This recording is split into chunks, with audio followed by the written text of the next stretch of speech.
I love SBR Sports Picks. I'm Peter Loshak. He's Mike Brenner. Where the odds couple is the MLB Odds Couple Show for Friday, October 7th. We got 4 MLB playoff games right now, Mike Brenner. The MLB playoffs, I'm telling you, very quirky. And just looking at the pitchers who are going today, Cueto, not good in the postseason. Even Clayton Kershaw, not good in the postseason. David Price never won a postseason downright game. Terrible in the postseason. Yeah. So, and we saw yesterday what happened. Hamels got crushed. You had a good read on that one. Porcello got beat by Bauer. I didn't have a good read on that one. He gave up 3 home runs in 1 inning. Pete, this is why I don't really bet the MLB playoffs. There's just there's a lot because I feel like in the regular season, it's all the players, good or bad, they kind of get into a groove that you can ride, and things get very unpredictable in the playoffs. And you talk about and I read something where Max Scherzer was talking about that. He was talking about when he first started pitching in the playoffs.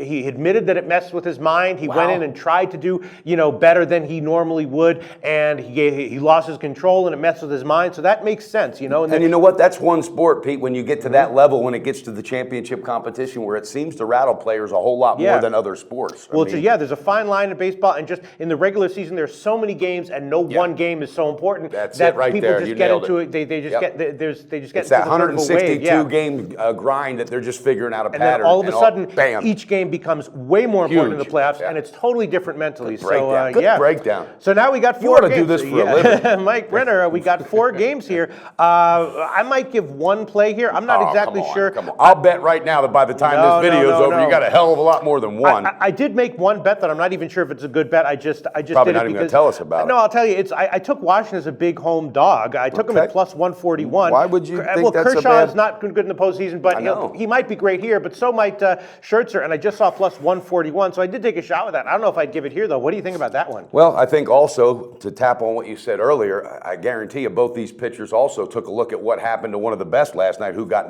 pounded out, Porcello. So I think their approach might be a little different because of that. And I think Pete, at the end of the day, if anybody can win this thing, I think it's going to be Nationals.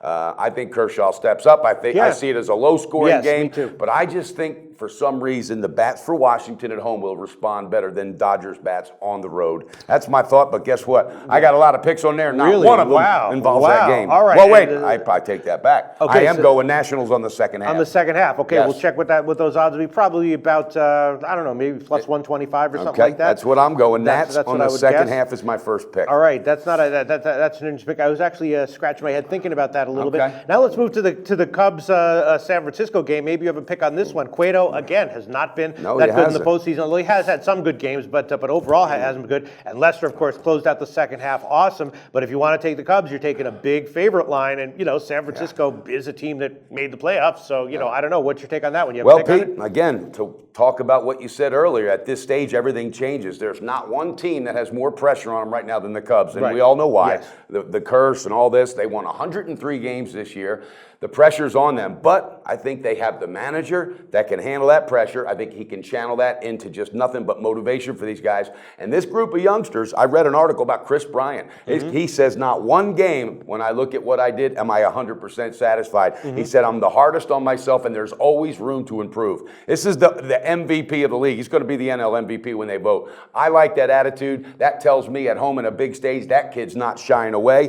Cubs on the second half, and Cubbies on the run line, Pistol. Okay, well, so the run line will be, let's see, where are we? Plus 120 is the best line we can I give think you. that's fantastic.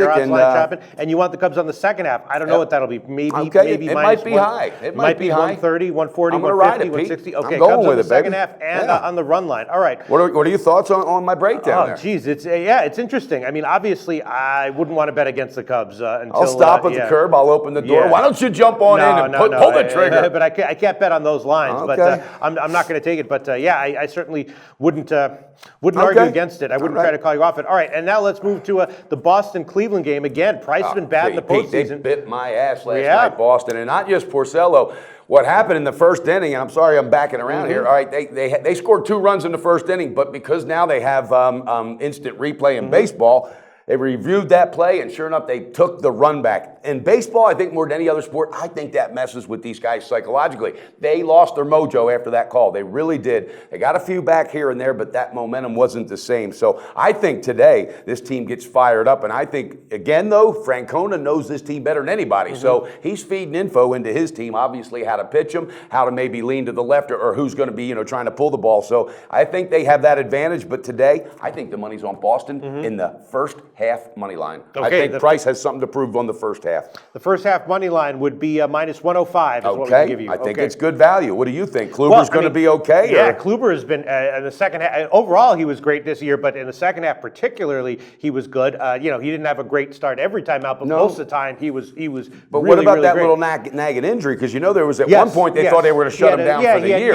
All of a sudden he's back. The reports are that he's fine, so I'm going to believe that. But yeah, you're right. That nagging injury is something you can't ignore. Something to look at. Are you going to pull the trigger on that one? No. If anything, I would be going Cleveland first half. But I'm going to still think about it. And then maybe I looked at Boston second half, but it was minus 145, which was a huge line. Which I don't think I want to take. Guess what though? You know what? What? I have to take that, and I'm going to tell you why. Last night, their mid relievers, two of them, threw a total. They each threw 40 pitches. Cleveland, yes, right. And guess what? Second half, I got to do that right now. Look, Kluber could pitch a full game. I know he could, but I don't think he will, Pete. I don't think he will. So, what would Boston? What did I think? I saw minus 145. I'm taking it. Okay. I'm going to take the Boston on the second half. All right, minus 140, whatever on the money line. And then the next one is Toronto, Texas, which is also an interesting game because J.A. Happ obviously was awesome game this year. winner. His last start though was very weird. Weird. He had 5 walks. He had some control issues. Now,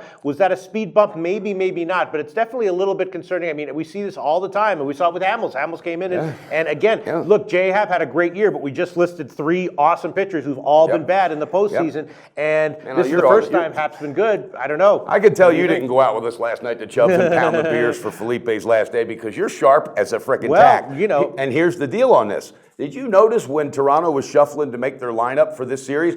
Your 20-game winner wasn't your first player you wanted to pitch, and there's a reason why. And it might have been no, he pitched last week, but Pete, what you're saying, they noticed that. I think their own coaching staff said, wait a minute, he is not as sharp as he was right now. Those walks are a concern to them. But you know what? I'm going Toronto on the second half. Yeah, that's what I was thinking as well. I don't know what the line is, but we'll check it. It might probably be about 125, 120, 115, something like that. These bats, I told you yesterday, I felt like their bats were going to feed off the momentum from that 3-run homer that put them in the playoffs. I don't think they're slowing down here. They might even get the outright win today, buddy. That was one I was leaning on as well. I'll go on with you. I knew you'd jump in this car sometime. Toronto second half, absolutely. Good move. All right, so we've covered every game. That's it. That's it for you. Do you want to review your picks? By the way. Maybe I'll go on another one with you. But review your picks and let me Luckily, I drove the SUV today, so you can jump in the back. All right, I'm going Toronto on the second half today. I got a lot of Pistol Pete action here going today. I got Boston first half money line minus 105. I'm riding the Cubbies on the second half, and then I'm also taking Cubbies on the run line plus 120 today. They're going to pound Cueto. I'm going Nationals on the second half today. And to wrap it up, Boston Red Sox are going to give me back some of the money that they cost me yesterday. On the money line, second half, it should be about 140. So I got 1, 2, 3, 4, 5, 6 picks today, Pistol Pete. And guess what? I'm coming out on top. All right, that sounds good. I'll just stick with the Toronto on the second half. I agree with you. The bats look good. And I think that after Happ's out of there, Happ's a wild card. So I'll take him on the second half as well. Just one pick for me. All right, Mike. Hey, I got to tell these guys something. Go ahead. We are the odds couple, and you can find us here, only here at SBR. Do your research before you bet. Check out our ratings guide to see which books have the best ratings and sign-up bonuses. Open up several accounts. Shop for lines at SBRodds.com. Always be ahead of the game.